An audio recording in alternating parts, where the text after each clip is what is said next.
हाँ, तो मैथ में जो इम्पोर्टेंट क्वेश्चन सब है ना, वो हम आपको पढ़ा देते हैं। तो पहला चैप्टर से स्टार्ट करेंगे। पहला चैप्टर में क्या है, रियल नंबर, और उस चैप्टर से हर साल जो एग्जाम में क्वेश्चन पूछा जाता है, ठीक है ना, वो क्वेश्चन हम आपको पढ़ाएंगे। तो आज हम फर्स्ट टाइम और एक ही प्रकार के क्वेश्चन आप लोग को आता भी है, कुछ बच्चे को आ रहे हैं, कुछ को नहीं आ रहा है, जो नया आ रहा है उसको आ रहा है कि नहीं पता नहीं, लेकिन अभी जो हम सिलेबस शुरू कर रहे हैं ये एग्जाम तक है ना, आपका मैथ खत्म हो जाएगा, और उतना चीज सिर्फ आप पढ़ लेते हैं, जो मैथ हम पढ़ा रहे हैं उस तरीकों को आप सीख लीजिएगा, कंप्लीट कर लीजिएगा, तो ज्यादा तो हम नहीं कह सकते हैं, कम से कम 70 से 75% नंबर आप मैथ में आराम से अचीव कर पाएंगे।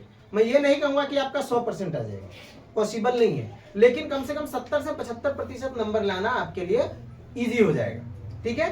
तो जितना भी इंपॉर्टेंट टॉपिक, फॉर्मूला और क्वेश्चन होता है वो सभी चीज जो है आज से इस क्लास में हम लोग डिस्कस करेंगे, ठीक है।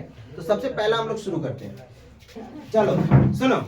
सबसे पहला क्वेश्चन, सबसे आसान क्वेश्चन और चैप्टर के रियल नंबर का बेस्ट क्वेश्चन, और ये एग्जाम में जरूर पूछेगा।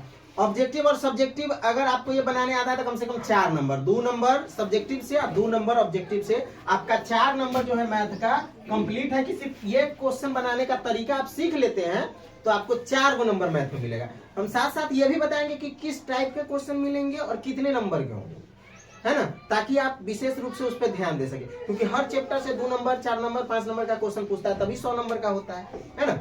तो आपको बस ध्यान रखना है और इस तरीके को बेहतरीन तरीके से सीख लेना है। बहुत टाइम है अभी हम लोगों के पास, ठीक है। तो चलिए पहला क्वेश्चन, यूक्लिड विभाजकता प्रमेय का प्रयोग कर 306 तथा 6 से 57 का मौसो निकालना है, ठीक है।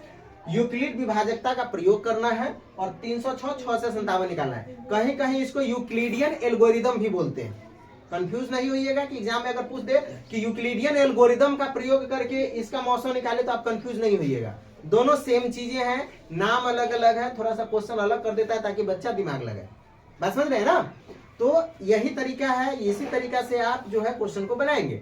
अब देखिए कि वह तरीका क्या है।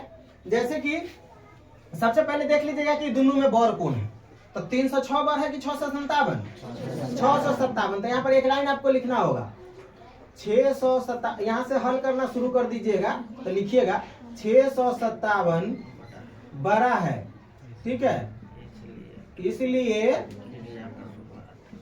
क्रिया का शुरुआत इससे करते हैं, ठीक है। 6 से 57 बड़ा है इसलिए क्रिया का शुरुआत हम इसी से करेंगे। चलिए, ओ हेलो, तो 657 बड़ा है इसलिए क्रिया का शुरुआत यही से करेंगे।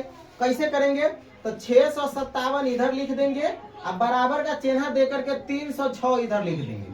सिंपली अब इसमें करना क्या है कि 306 से 6 से 57 में क्या करना है, भाग। क्या करना है, तो 306 दूना कितने हो जाएगा, 612।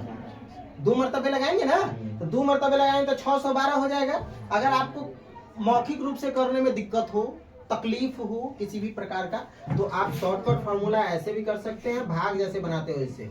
306 दूना 612, 7 में से 2 गया 5, 5 में से गया 4, कट गया। 2 मरतबे लगा 45 बचा, है ना।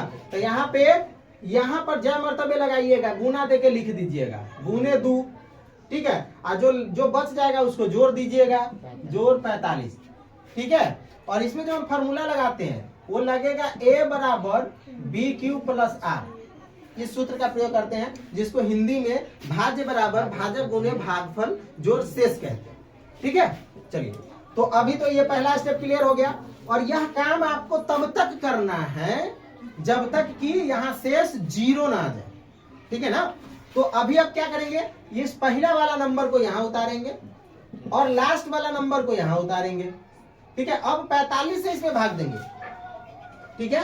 अब 45 से इसमें भाग करेंगे, फिर वही तरीका 306 से 45 में लगभग 6 मरतबे, 6 पंचे 30 के 0 हासिल 3, 6 6 24, 25 26 27, है ना। 6 10 में से 7 गया, 3 कट गया, 36 बचा। 6 मरतबे लगा, कितना बचा, 36। तो 6 मरतबे लगा तो गुने में 6 और नीचे 36 बच गया तो जोड़ 36। दूसरा स्टेप भी कंप्लीट। अभी फिर 0 नहीं आया, यह काम हमको तब तक करना है जब तक आंसर 0 ना आ जाए, ओके। अब जो है ये 45 अब बराबर में 36। अब 36 से 45 में भाग करेंगे, एक मरतबे लगेगा, 36 से कम 36। अब बच कितना जाएगा, 45 से 36 में घटा दीजिए, 15 में से 6 गया 9 बचेगा। बात समझ गए? देखो तुम लोग हम ये भी करिए के बताते हैं, छोड़ो। 36 से 45 में दिए, 36 से कम 36, 15 में से 6 गया 9 कट गया, एक मरतबे लगा 9 बचा, तो गुने 1 प्लस 9। अभी भी आंसर 0 नहीं आया। जब तक 0 नहीं आएगा फॉर्मूला दोहराते रहना है। अब ये पहला वाला नंबर यहाँ आएगा, ये वाला नंबर यहाँ आएगा। ओके, अब 9 से 36 में करेंगे, 9 चौक 36। अब देखिए 9 से 36 में लगाए, 9 चौक 36, पूरा पूरा खत्म, यानी कि 0 हो गया, यानी कि जोड़ 0, बात खत्म। अब 0 आ गया, हम पहले ही बता दिए थे, 0 आया, कहानी खत्म हो गया। अब 0 आ गया तो आप यहाँ को लास्ट में फिर और एक लाइन आपको लिखना होगा, ठीक है। शून्य आने पर, या फिर 0 लिखने से ज्यादा बेहतर है कि ऐसे लिख दीजिएगा, शून्य आने पर क्रिया का अंत करते हैं, क्रिया का अंत करते हैं, और मौसौ बराबर क्या हो जाएगा, ये जो आया ना, ये हो गया हमारा मौसौ बराबर कितना हो गया, यानी कि HCF बराबर 9। इंग्लिश में कहेंगे HCF भी लिखा रहेगा, कंफ्यूज मत होना, HCF मौसम एक ही चीज होता है, ठीक है ना। तो HCF हमारा कितना हो गया 9। तरीका बनाने आ जाएगा। इस तरीके को आप थोड़ा सा मेहनत करके सीख लेंगे, एग्जाम में आपको 4 नंबर मिलेगा, ठीक है। ओके।